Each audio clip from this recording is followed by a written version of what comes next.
Magalhaes to Stokes, who's onside. 1-0. Here's Sims. It's a good serve this from Southampton. They could finish the job here. It's Shane Long, and he has done it. Just a minute to play. That's stoppage time. Here's Letizia.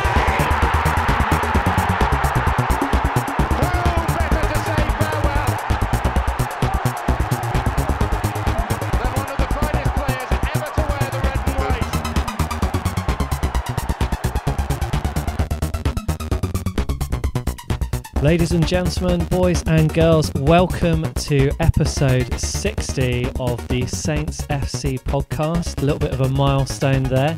On the line with me this evening, I have Freddie from The Ugly Inside. How are you doing, Freddie? Hi, John. Yeah, really good to speak to you, mate.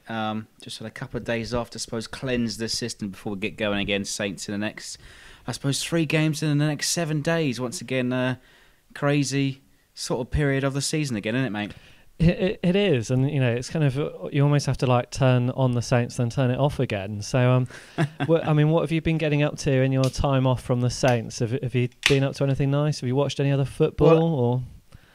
Well, actually, I texted you the other day, I was going out to Bath for a couple of days, so I spent a few days out there over the weekend, a few beers, checking out a couple of breweries, picking up some fine beers, one that I've cracked open right now from the craft, shout out to the Beer Craft of Bath. Excellent little place to pick up all your amazing little sort of craft beer, lagers, pale ales. Yeah, really enjoyed ourselves, a few days out there with a few mates, just like I said, just to cleanse the system. So what are you drinking then? What's the name of your beer? Right, so at the moment I've just cracked open the First Chop Jam, the Mango Pale, which is by who is it by? First Chop Brewing. Okay. It's also gluten free and vegan. So there we go. A beer for all drinkers and tolerances and allergies, I suppose. There. Yeah, I'm on the Cornish IPA Proper Job. I bet you've probably had one of those before, Freddie. Oh yes, actually, I had a conversation with a chap last night, one of the landlords in the pub just up where we were staying, and we were chatting about who is it that brews that beer. That's that you've got? St Austell Brewery. St Austell, yeah, they're down in the West Country, aren't they? So it's a local beer for you. But I have, I've had that quite a few times, and a really easy drinking. What's it? The Cornish Knocker or the Big Job? Yeah, a Proper Job. This one. Yeah. Proper Job. Yeah. Well, there you are. Yeah. Hopefully, we'll make a proper job of this podcast. Once we move on from the vital beer chat. So, Freddie, I imagine most of my listeners probably know what The Ugly Inside is, but do you want to give kind of like a 1 minute rundown of what it is and where it came from and why people should know about it, especially if they're Saints fans? Okay. All right. So, I suppose the older generation, if you like, those that are with child now, with children of their own will remember The Ugly Side as a paper-based fanzine outside the old Dell. They used to sell it.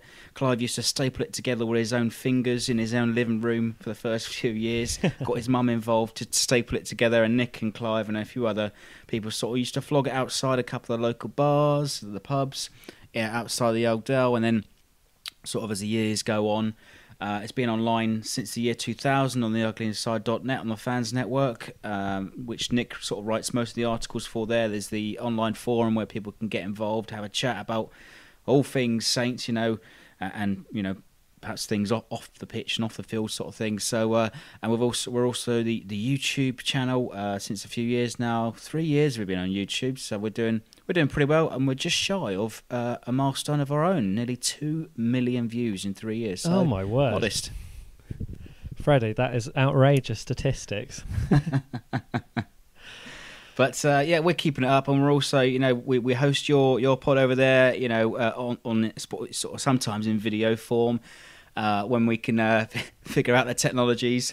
We got you over there as well. We often speak to a few of the other guys that you speak to on this pod, and we're having a good time and enjoying it. We're as a podcast now available to download on your pre-match, I suppose, duties, your pre-match rituals, and we can have a whole feast of podcasts that we can all enjoy now. Yeah. So if people want to have the kind of video version of this, although there's not a video tonight, and there hasn't been for a little while since I've moved out to the West Country. Just type in The Ugly Inside and you'll find it on YouTube, right? That's right, mate. Yeah, YouTube, obviously on Facebook, Twitter, and Instagram now as well. Oh, brilliant. Right, so Freddie, before we look ahead, because I think we're probably going to want to look ahead, I do think we need to actually go back and trace back our steps and think about the game against Cardiff. Now, game against Cardiff obviously came with that run of 3 fixtures, Burnley, Palace and Cardiff.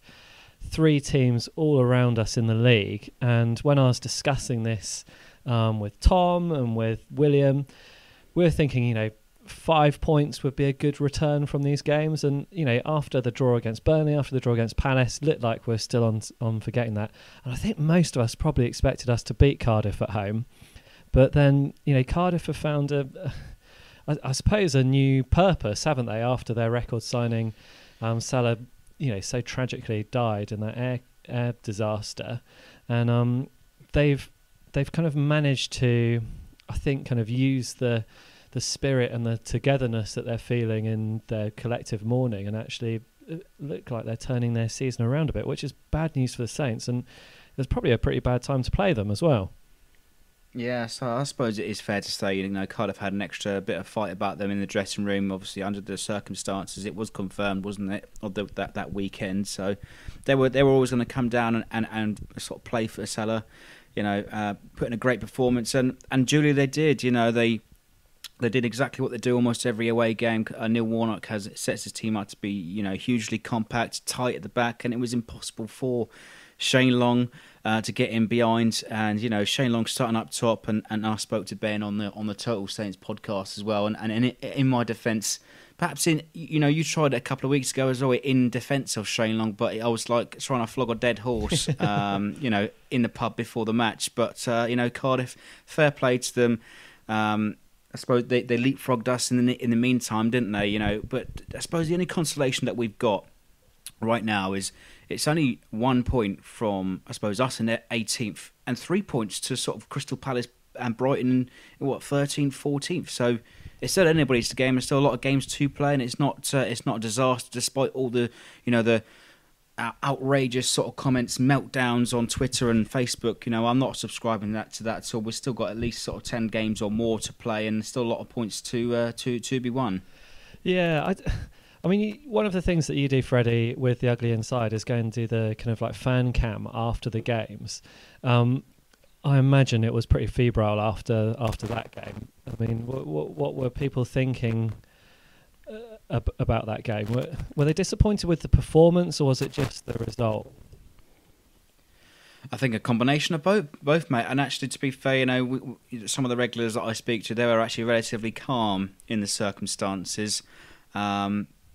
But I suppose if you look at it, it was the first defeat in 6 games, or the first league defeat in 2019. So one I suppose they say one swallow doesn't make a summer, and I think ultimately that's what the result should really be looked at.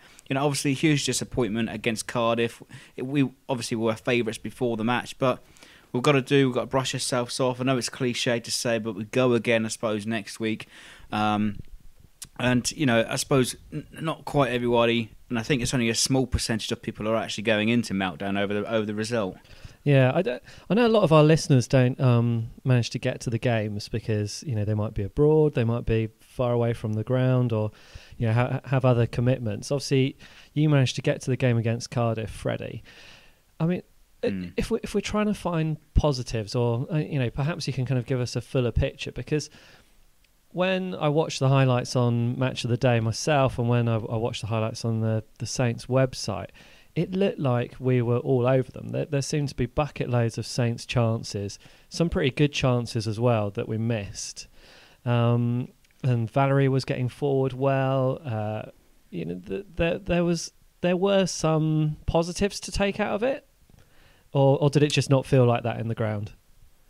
Well, I suppose there was a bit of trepidation amongst the support. The statistics, like you say, we were obviously the dominant side. I think we finished the game on 63, 64% possession. Cardiff only finishing off with 34, 35. Poor maths, by the way. But I think Cardiff only had 3 shots and 2 of those were on target and 2 of them were the goals. So, like I said, they sat deep. They were always going to be compact and they was always going to try and catch us on the counter-attack. But I think what it is as well, both teams, Saints, Cardiff, both guilty of the same goals. The first goal, I suppose, we allowed, watching back on the highlights even, I think Dave Marrington and Blackmore, they said that when the ball came over for the corner, Romeu and I think it might be Højbjerg, they had their backs to the ball. And now, you've got to be smart in the penalty box. You've got to keep one eye from the ball coming in, got to be aware of your mark. And perhaps, like one of the chaps said after the game, it was like watching old Saints. It was sort of the zonal marking, no one taking too much responsibility at all. And obviously Bamba coming up, on the back post with an easy tap in. And I suppose similarly what happened to us with the equaliser, the ball is flicked on, isn't it? On Charlie Austin's head, finds Jack Stevens, goes through about 4 or 5 sort of legs, or bundles itself through to the back post, and Jack Stevens is there for a tap. But another sort of chap in one of the interviews after the game has said, Jack Stevens, for all of his sort of performance, he went from hero to zero in the space of 60 seconds. But I think other than that, I think he was relatively composed. And I want to point out actually something that hasn't been noticed quite across all the forums or the comments, but we played with a bit of expression, a bit of freedom with one of the centre backs. So whilst one was bringing the ball forward, such as Vestergaard or Stevens, another one was sitting in, protecting the defence, protecting that space in the pitch. Whilst that defender's getting forward, Romeu or Højbjerg often drop back. So they are an organised unit, and it isn't the end of the world, the result. Yeah, it's a difficult one to take, isn't it? I mean, when you look at the stats and you try and find the stats to explain, what's gone wrong. I mean, Saints outscored Cardiff on XG. I know obviously XG isn't what counts at the end of the day, but we also got outscored by Burnley and Palace in XG on those previous games. So perhaps we were lucky to get those 2 draws, but unfortunate to lose to Cardiff. I think kind of though there is maybe a bigger picture thing here. And the fact is that, XG doesn't take into account who the striker is. And, maybe this is where Shane Long does fall down, is his finishing just isn't the same as that of a normal Premier League striker. He does loads of other stuff and perhaps helps create chances, but without someone who can finish, regularly, it does make it difficult beating those teams like Cardiff, especially when they come in and put 11 men behind the ball, which we just don't know how to play against a team like that, do we? No, not at all. I mean, Shane Long, I suppose his record speaks for himself, doesn't it? The 4 goals that he scored has been under 4 different managers in the last sort of 18 months, 2 years or so. And, I suppose you guys say about it a lot as well. We know what to expect from Shane Long. He's not a goal scorer. He's not going to score you too many goals, if none at all. But what he'll do is stretch the defence and find their space and pull players left, right and centre. But I suppose you could say we're in a little bit of a crisis, mate, aren't we? Danny Ings injured.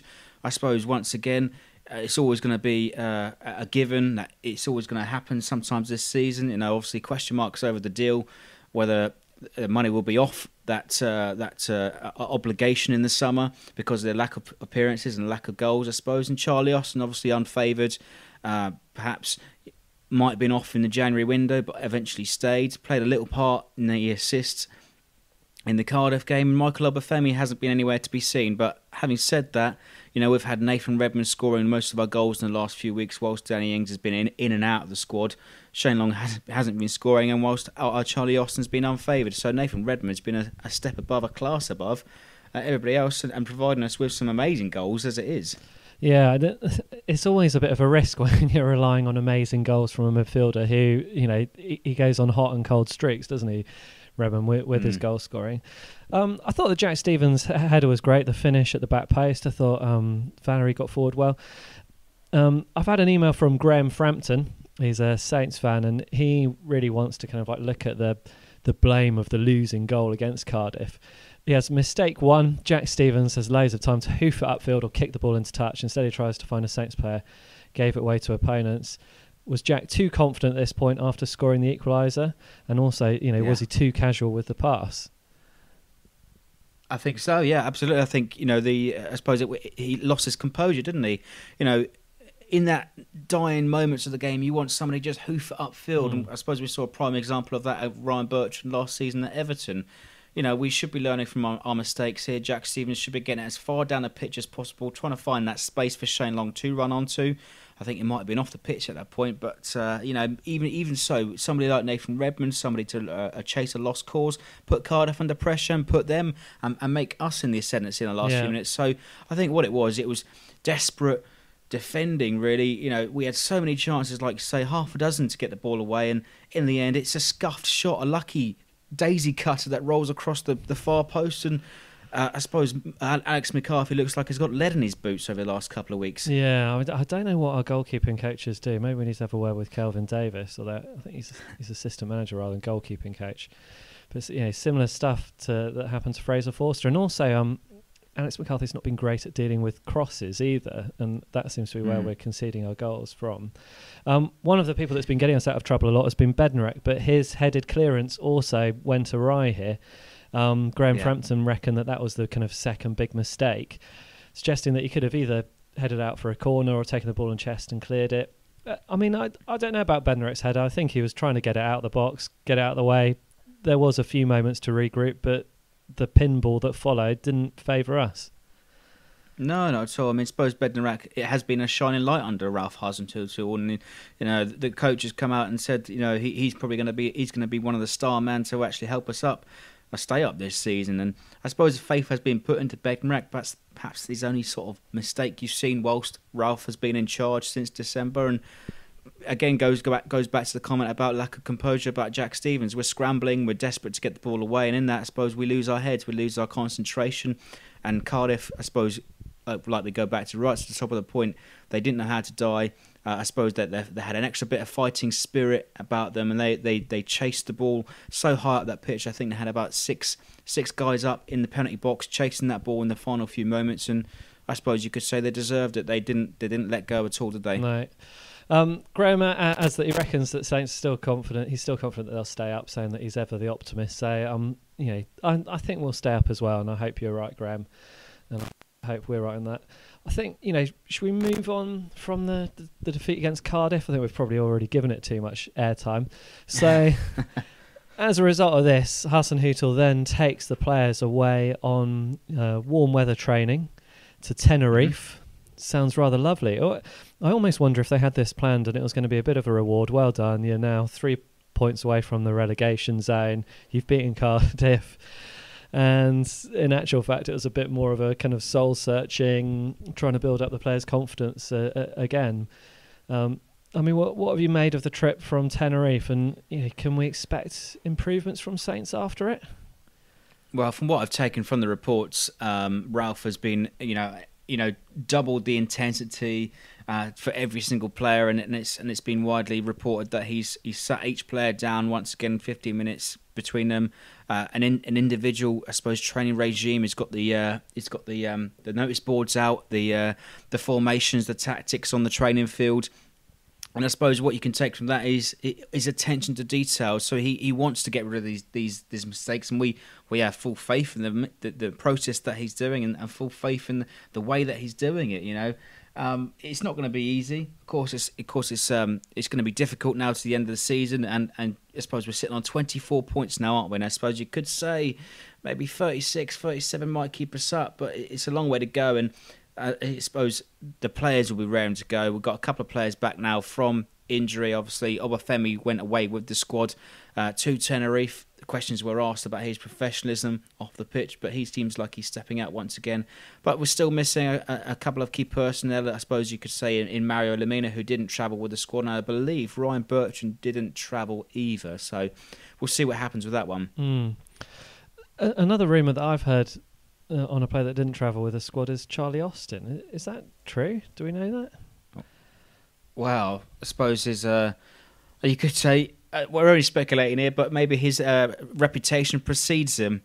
Going away to Tenerife, a lad's destination, isn't it? So I don't know. We're only assuming, boys. Put one and one together.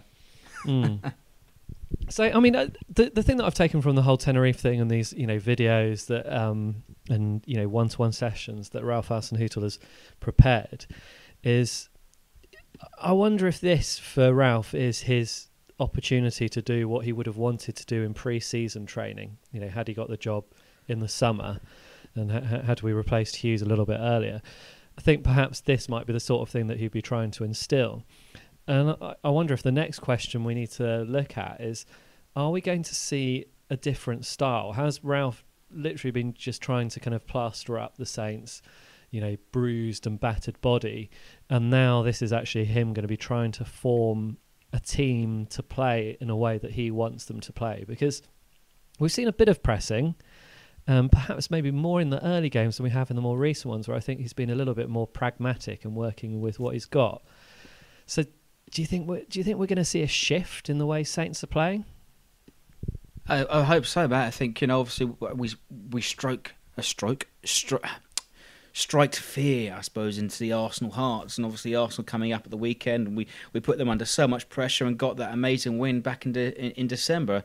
But I suppose we've stepped off the pedal a little bit now, haven't we? We've taken a foot off the gas, and perhaps you know, maybe the managers asked them to do that, to try and take control of the game, and that's ultimately what we've been lacking over the last couple of years, isn't it? You know, failing to I suppose hang on to a lead, but you know, we've still got those bad errors. And news just in, Charlie Austin did travel with the squad. I'm just flicking through the gallery now on the Southampton website, so he certainly wasn't living up to expectations. You know, it looks like the boys are working hard, and hopefully they come back with a fresh bit of impetus.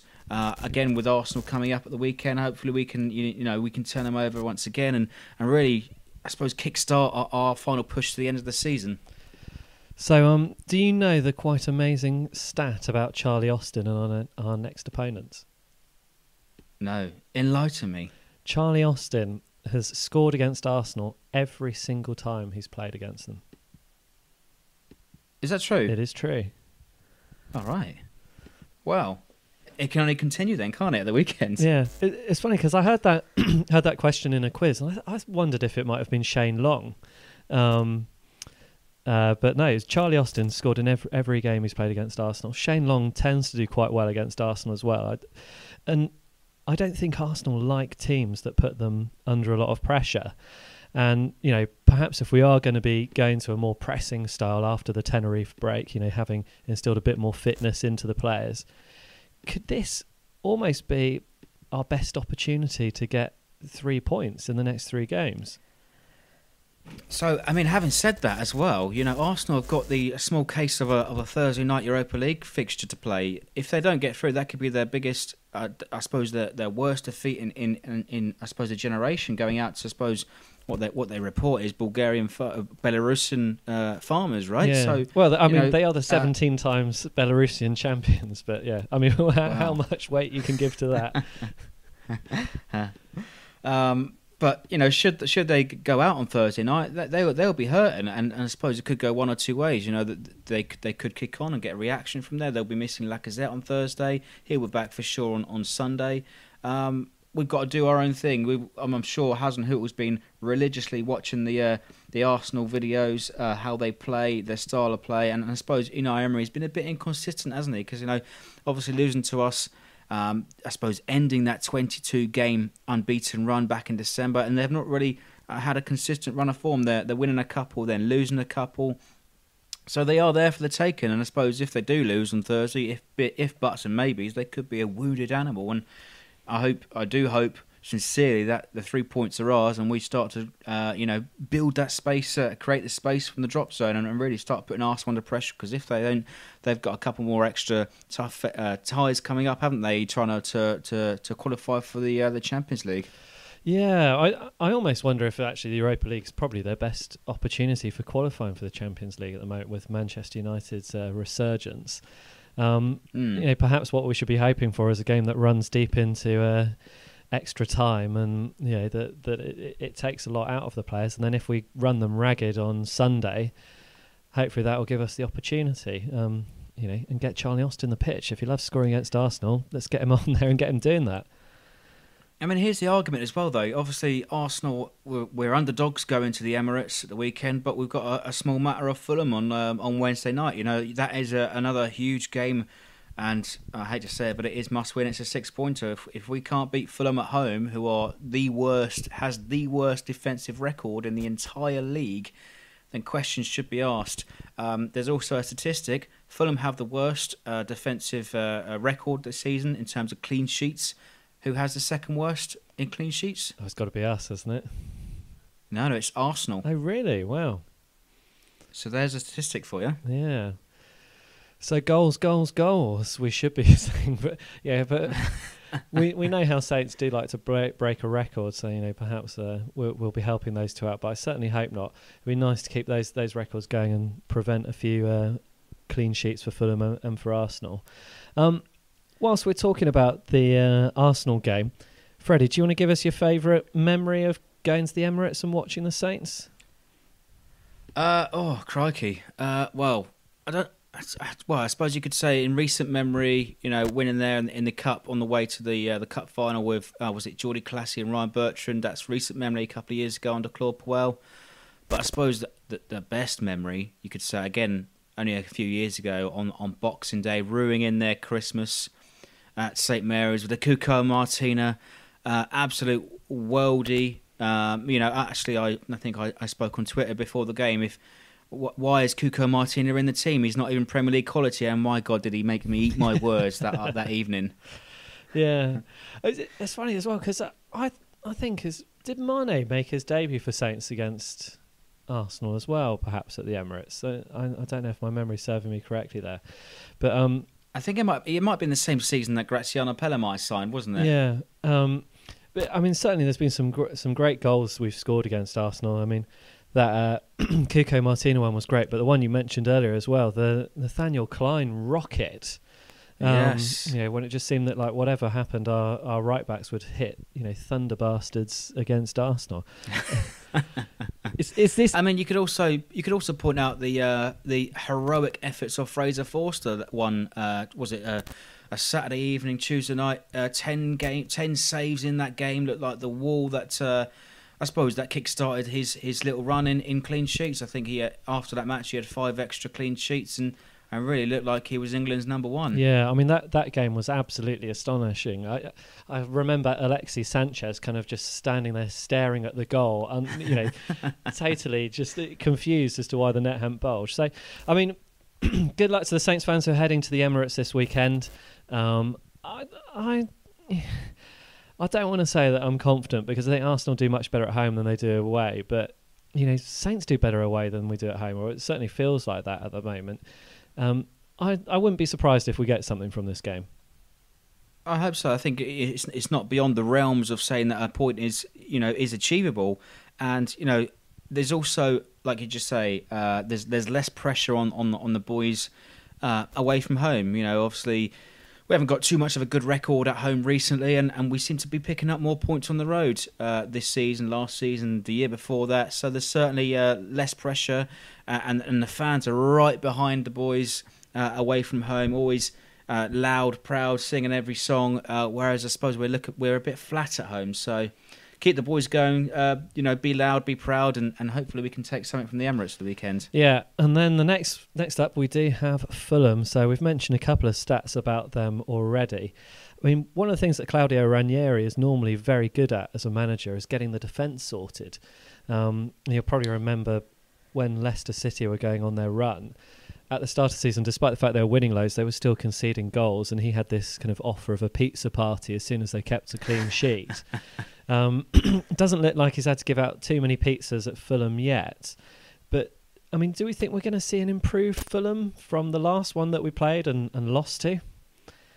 Well, we have to, won't we? Surely. I suppose that game at Craven Cottage back in November was at least one of the straws that sort of broke the camel's back, if you like. And it was only a week later that Mark Hughes was eventually sacked. And we've seen a resurgence since then, and obviously that day at Craven Cottage, a couple of goals from Stuart Armstrong. We're still yet to hear that belter of a song that we should inherit from the Celtic fans, I should say.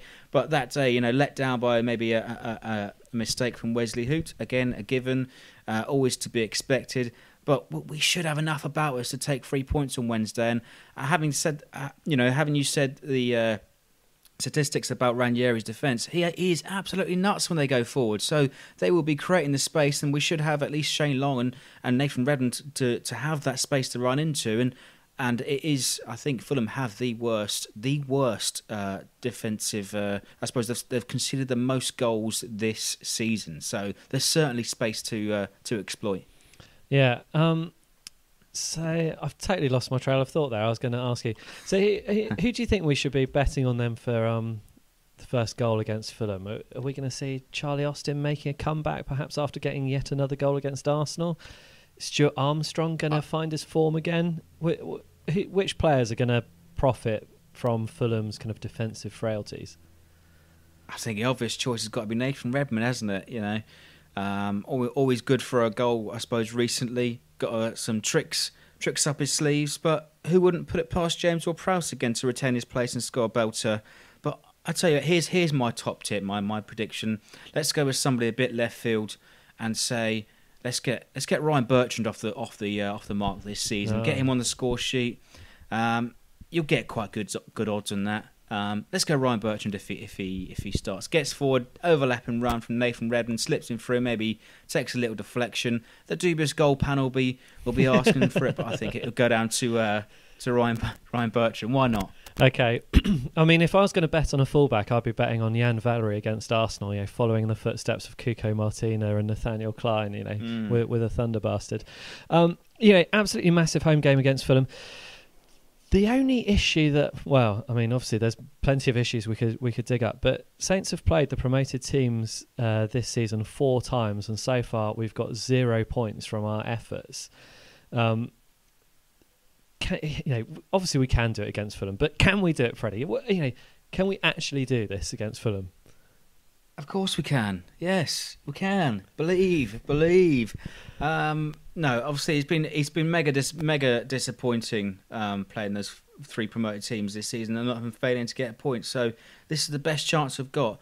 We've also got, I suppose, the running is favourable to us. The only top team in up there, I suppose top 4, 6 is Liverpool, and that is the 6th to last. Is that even a phrase? 6th to last game of the season, followed by Wolves. So the final 4 games are going to be crucial for us. We need to pick up 3 points on the final day of the season against Huddersfield. But I sincerely hope it would be wrapped up the week before in West Ham, the final away game of the season.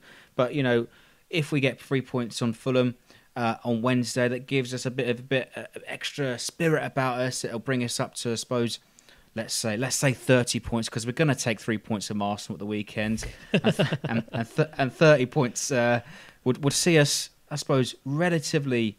I can't say the C word again, but it was comfortable is not the word we're looking for, and nothing will ever be comfortable now until the end of the season, I suppose, until we get 40 points. But that seems like a huge target. So looking a little bit further ahead again, so 1st of March, is it 1st of March or 2nd of March, we've got Manchester United away. That's actually not the biggest event in the Saints FC podcast day, because our co-host Tom Parker is going to be getting married on that day. So me and Tom will be partying and celebrating his marriage. I think he booked that date when he thought Saints would have absolutely no chance against Man United. Then it looked like Man United got a bit weak. Saints got a little bit better. Now Saints have got a little bit weaker again, and Manchester United are all guns blazing. I mean, I don't know if you watched the game against Chelsea last night on Match of the Day, but they were just a league above Chelsea, and that's astonishing, really, when you think about how poor they were under Mourinho. Yeah, incredible to see Ole Gunnar Solskjaer turn it around, and he's only lost 1 game, that's against PSG. He's undefeated in the league. Obviously, Ole picked up the Manager of the Month award ahead of Ralph, for January, and he's done a terrific job there. And obviously, we're going to go up to Old Trafford with a bit of fear, but who knows? We could always do something. Who knew that we could take something when Charlie Austin made his debut? Who knew the year before when Dusan Tadic stole something? But those 2 teams under Van Gaal and who was their manager? David Moyes at the time, was it, when Tadic scored? Yeah. They look like, universes, fantasies away from the team that Ole Gunnar Solskjaer's got playing at the moment.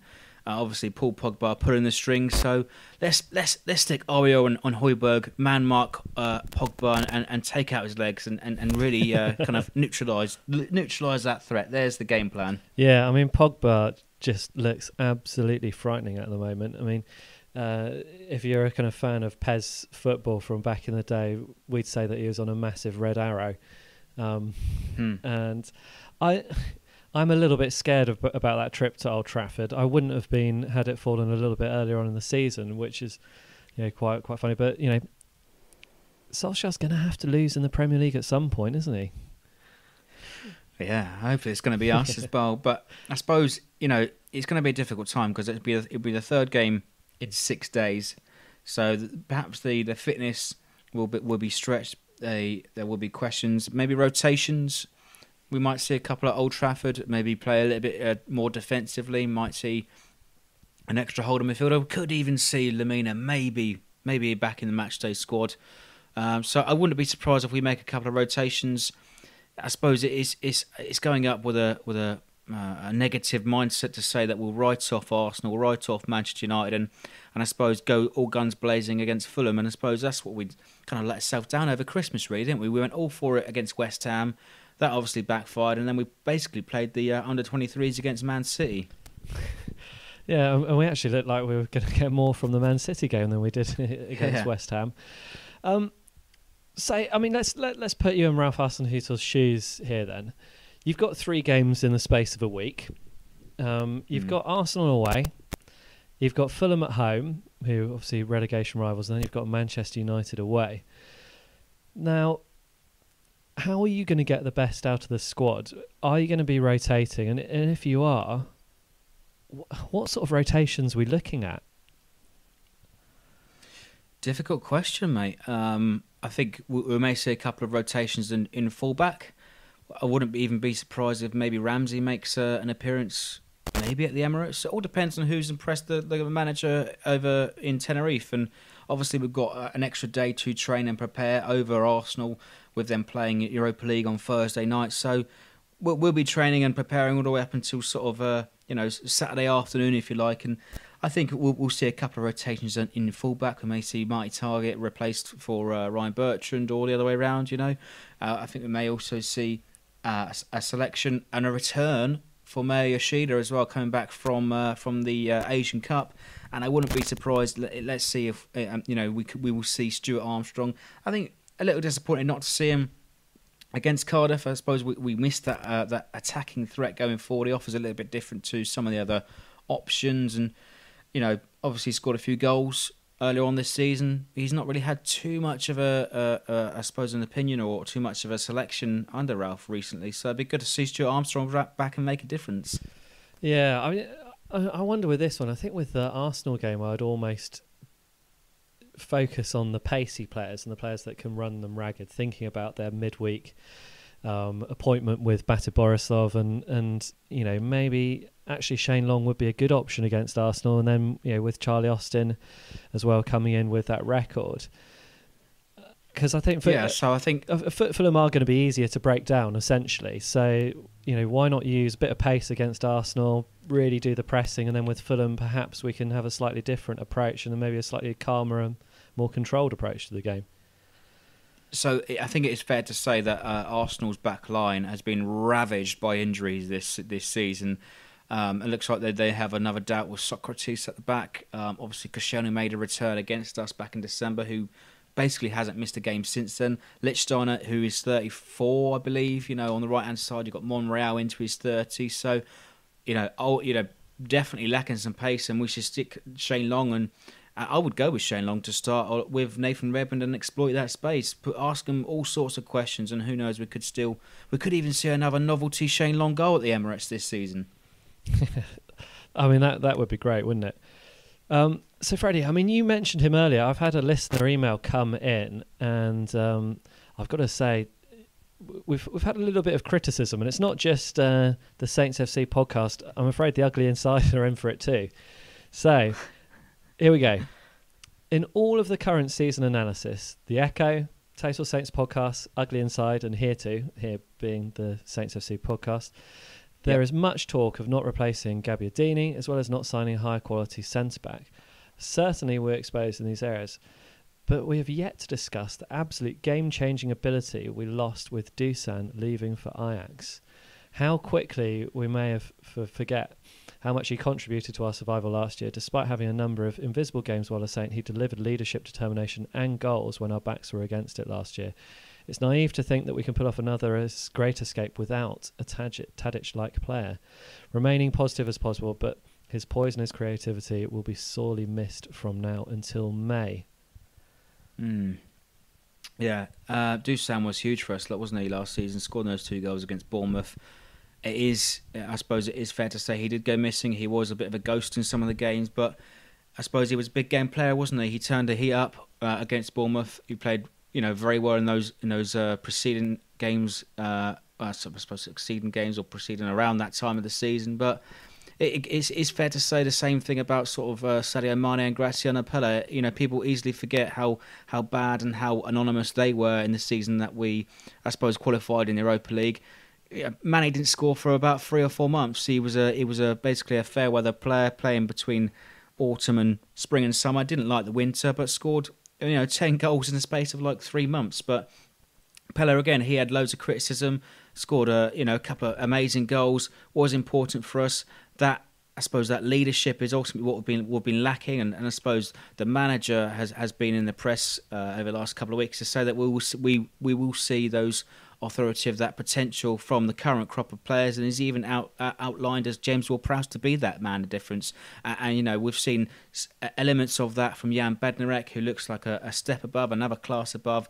The manager seems like he's getting the best out of Bednarek too, and Redmond's going to be wholly important for the end of the season too. So if we keep those 3 consistent, and that I suppose you could say is a small spine to the squad, build the team around those 3, and we could be onto a winner here, guys. But yeah, Dusan Tadic was a ghost for most of last season, but I suppose in the end I think he realised that it was do or die for Saints, and he decided to turn it on. And I don't know if you've seen the clips online that. He was complaining about the Premier League, wasn't he? He was complaining that he never had enough protection. So maybe that's why he went back over to Holland, and he's been so good for Ajax as well. I think there was a statistic going around, wasn't there? Like in the first 10 games Dusan Tadic played for Ajax this season, he's scored more goals than Southampton did altogether. Yeah, I mean, he's been an absolute sensation in Holland this season. He's done so well, and bizarrely they signed him at the age nearly of 30 years old, and I think the average age in the Ajax team against Real Madrid last week was 21 years of age, including Dusan. So, they normally focus so much on youngsters, but they've obviously seen what Dusan's got. And I mean, us Saints fans are all aware of what Dusan's got. He's done some really wonderful stuff for Saints and some really fantastic goals. But you're right, he did drift in and out of games perhaps a little bit too much. And it's one of those odd things. When a player leaves Southampton, you can really tell from the mood of the fans whether how they're feeling about losing a player. So, when we lost Dusan Tadic, everyone wished him well. When we lost Virgil van Dijk, okay, he obviously behaved like a total... I'm not going to say the word that I want to say, but we all know how he behaved. But you're really disappointed to lose a player like Van Dijk because he's so good. And Dusan is really, really good, but without turning it on all the time and being consistent, he became almost the most frustrating player in the Saints squad because you knew what he was capable of.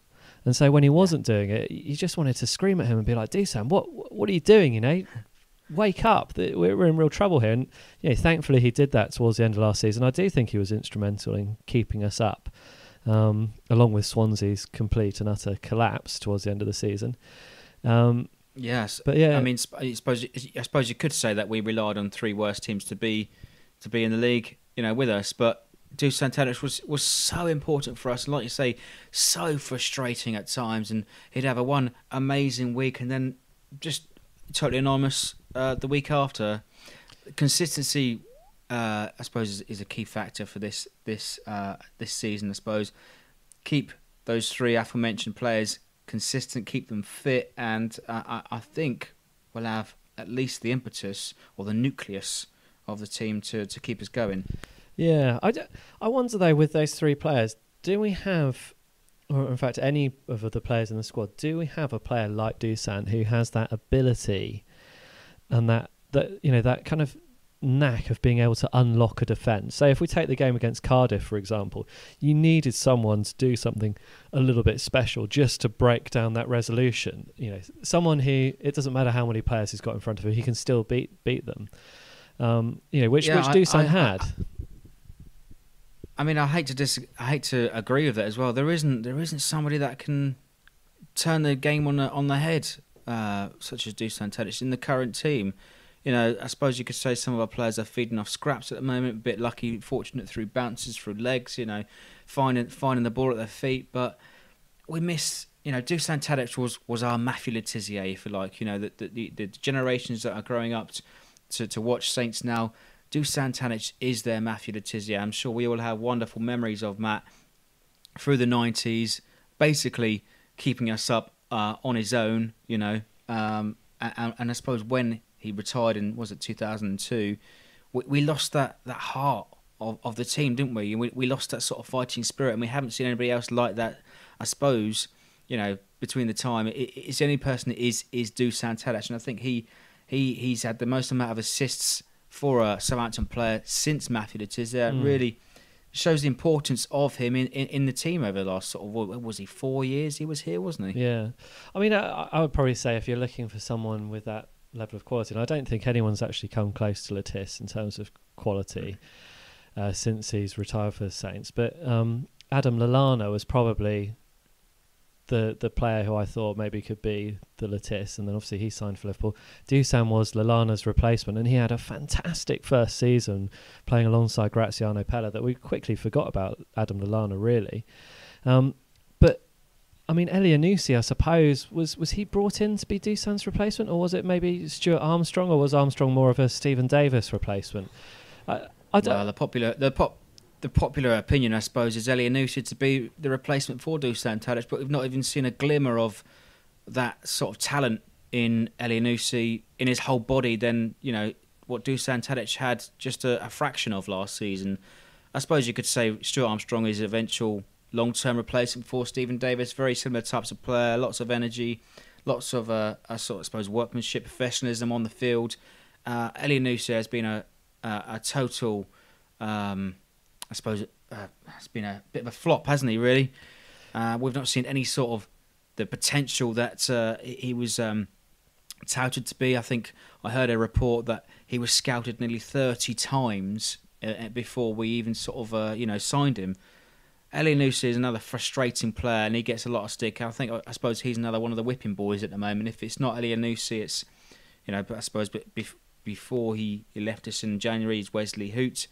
Cedric was another player, and we'll go for another player over the next couple of weeks. Elyounoussi seems to be the hot topic at the moment, the flavour of the month. He's the one that's getting a lot of the blame because he's not looking like at all.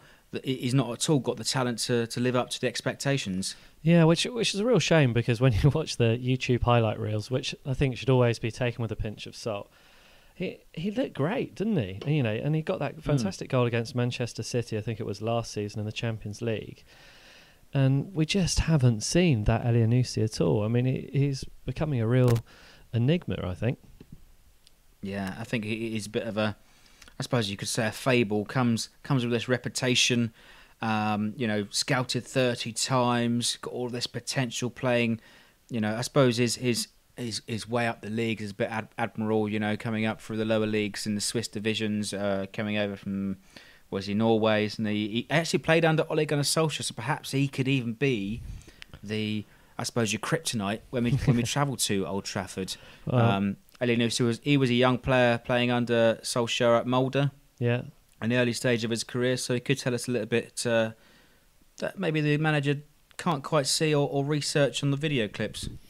Yeah, well, there we go. So you heard it here first. Elyounoussi to do something against Manchester United. Freddie, The other thing which is quite odd, I suppose, that we have coming up, we've got these 3 games coming up in a week. We've got another couple of games after that, but then we've got a big stretch without a game. And this is due to Watford going through in the FA Cup. We're going to end up with a 3-week mid-season, well, almost towards the end of the season break, aren't we?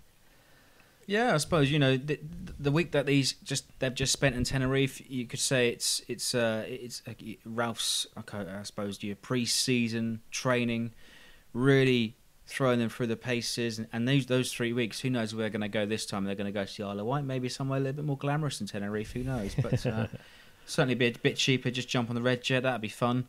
If there's anybody maybe in the know, let us know. Maybe a few of us can go for a Jolly Boys outing over to the island with the boys, But I think he should use those 3 weeks to really do as much as we possibly can, to the best of his ability, if you like. And there's going to be, I think they might run out of reel or run out of video tape, or to really give the boys their homework over those 3 weeks, because they'll have a lot to do. And 3 weeks is a long time in football, and we could find ourselves playing catch up, I suppose, towards the tail end of the season if we don't put points on the board before then. Yeah, it could be quite a tricky position, I suppose, if other teams around us pick up points during that time, which they all seem to quite like doing.